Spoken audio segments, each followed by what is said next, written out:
Well, I do want to say one thing. I'm thankful for Senate Majority Leader Thune's staff from making the call to ban me because it exposed what's going on. A lot of people probably look at South Dakota, North Dakota, Idaho as these bastions of conservatism, but it's true that we have a lot of still rhino establishment authoritarians in charge. Yes. And I want to say, Senate Majority Leader Thune, had you just allowed me to the event, I would have been a meek, quiet observer, that this wouldn't be a nationwide story right now. And because you moved to ban me, because you moved to shut me up and shut me out, our movement, trended on social media for nearly 24 consecutive hours as one of the top trends in America. And furthermore, even going to Walmart right after the event the next day, I had no fewer than 10 people, Benny, that came up to me and say, I saw what happened to you and it was wrong and shameful. So, Senate Majority Leader Thune, in 24 hours, you helped me reach more voters than I could have personally knocked in 24 months. Thank you kindly, sir.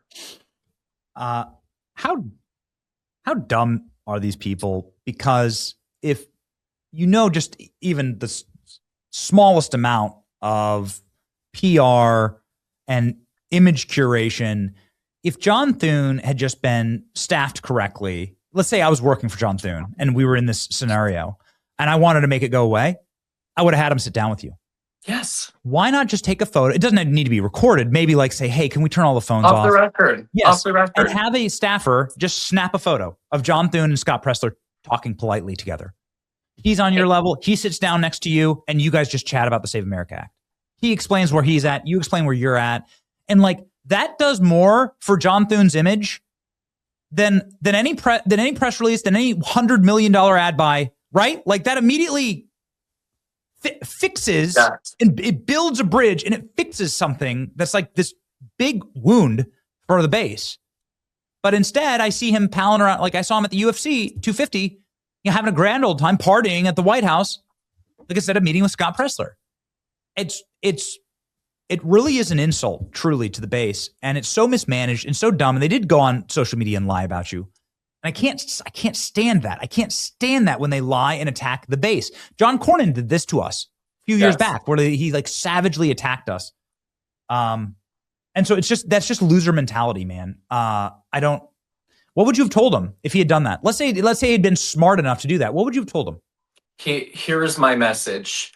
And I've had senators, and I'm not going to say who, tell me that I am demoralizing the base and I am going against the president. Well, the president has our back. He even canceled the Housing Act signing and because of the Save America Act. So number one, the president supports this. And number two, I would say, dear Senate Majority Leader Thune, there is no greater demoralization to the base than for us to have all three branches of government and to have majorities and to not pass the very legislation after what we saw in the 2020 election to ensure that tragedies like that never happen again. And if you campaign on closing the border and securing our elections and stopping wars and deportations, and you do not deliver, then how can we expect to keep those majorities in the 2026 and beyond elections if you do not deliver? And really, that's what I would say to him. It is a worse demoralization for us to not deliver on behalf of the American people. And if I may say one last thing. Please. Look at the difference between how the Senate is acting right now and Speaker of the House Mike Johnson. To anyone who says anything, look at what we did with McCarthy.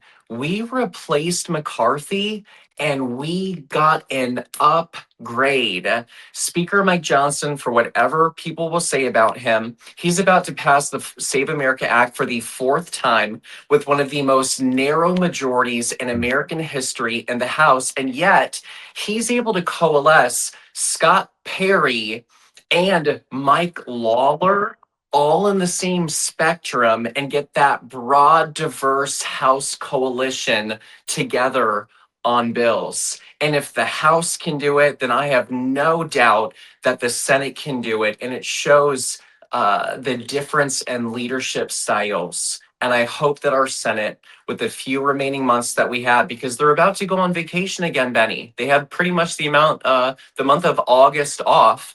I hope that the Senate gets its act together on behalf of we, the American people. What an insult to the base to come after you. What an insult to the intelligence of the American people. And everybody sees themselves as you, Scott, because you're representing the will of 90% of the party here, or more. I'm probably more like 100. And to ban you, to make sure that you are the one dissenting voice. I mean, I just don't know how you can come out and say you're for free speech. I don't know how you can come out and say you're for free assembly if you're doing something like this to Scott Presler. You can't. It's antithetical. It doesn't work. And people aren't stupid anymore.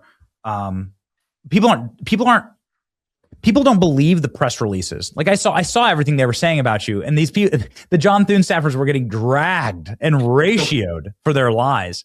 And community noted. That's the best part. They got community notes on their own post too because of the videos.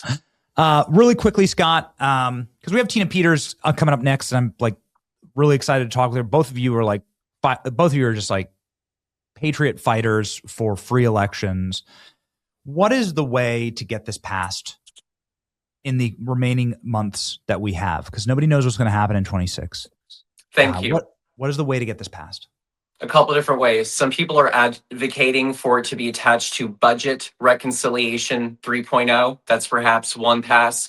There even talk about changing the language of it to allow for federal grants to the states to provide for IDs to especially our beautiful impoverished communities. So Budget Recon 3.0. Number 2 is the National Defense Authorization Act, NDAA. Number 3 is FISA, Section 702. All of those. And how about a fourth way? Attach it to every other piece of legislation, including banning stock trading. Attach the Save America Act to every piece of legislation coming out of the House and force the Senate to vote on it. And last thing, Mike Lee's amendment on Budget Recon 2.0, which was just proof of citizenship and photo voter ID, that did get 50 votes, including Susan Collins of Maine. Anyone who says that this doesn't have the votes is lying to you and is being disingenuous. The Mike Lee amendment on Budget Recon 2.0 did in fact get 50 votes. We will keep pushing, Scott. We'll keep fighting, and we are thrilled that you're not in jail somewhere in South Dakota. Thank you. Me too. I'm not sure that Sergeant Arm had the ability to do that, but we're really thankful for you, Scott. The audience loves you. The chat loves you.